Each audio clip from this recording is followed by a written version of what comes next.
ಸಿಕ್ಕಾಗಿ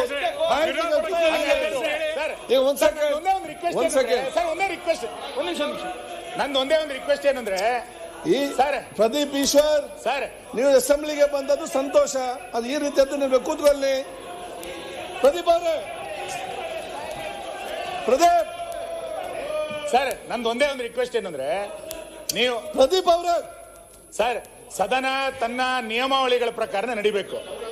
ಮಾನ್ಯ ವಿರೋಧ ಪಕ್ಷದ ನಾಯಕರು ಅವ್ರು ಮಾತಾಡ್ ಕೂತ್ಕೊಳ್ಳಿ. ಮಾನ್ಯ ವಿರೋಧ ಪಕ್ಷದ ನಾಯಕರು ಈಗಾಗಲೇ ಒಂದು ಪತ್ರವನ್ನ ನಿಮಗೆ ಕೊಟ್ಟಿದ್ದಾರೆ. ನಿಯಮ 27 ಏನ್ ಹೇಳ್ತಾ ಇದ್ದೀರಾ ನಿಮಗೆ ಕೊಟ್ಟಿದ್ದಾರೆ.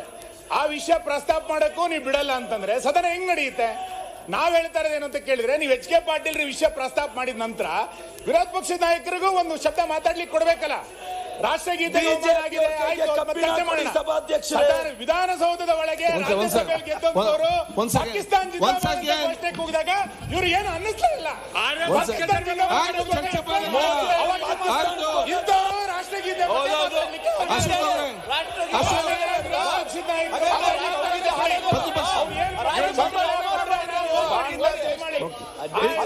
ನಿಯಮ 27 ಉಲ್ಲೇಖ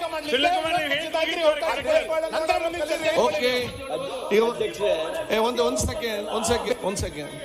ಪ್ರದೀಪ್ ಈಶ್ವರ್ ಎಂತ ಸಮಸ್ಯೆ ಹೇಳಿ ಮಾರ. ಅಲ್ಲ ಅಧ್ಯಕ್ಷರೇ, ರಾಷ್ಟ್ರಗೀತೆ ಬಗ್ಗೆ ಚರ್ಚೆ ತೆಗಿತಾರೆ. ಸಭಾಧ್ಯಕ್ಷರೇ, ಅವ್ರ ಕೈಗೆ ಕಬ್ಬಿಣ ಕೊಡಿ ಸಭಾಧ್ಯಕ್ಷರೇ, ನಿಯಂತ್ರಣ ಮಾಡಿ ಅಂತ ವಿನಂತಿಸ್ತೇನೆ ಸಭಾಧ್ಯಕ್ಷ. ಅವರ ಕೈ ಕಬ್ಬಿಣ, ನಿನ್ಗೊಂದು ಹಗ್ಗ ಕೊಡ್ಬೇಕು. ಕೊಡಿ ಸಭಾಧ್ಯಕ್ಷರೇ. ಸನ್ಮಾನ್ಯ ಅಧ್ಯಕ್ಷರೇ, ಒಂದು ನಿಮಿಷ. ವಿರೋಧ ಪಕ್ಷ ನಾಯಕರು 3 ಮಂದಿ ಆಗ್ಬಿಟ್ರೆ ಸನ್ಮಾನ್ಯ ಅಧ್ಯಕ್ಷರೇ, ನಾನು ಈ ರಾಜ್ಯಪಾಲರ ಭಾಷಣ ಆದಮೇಲೆ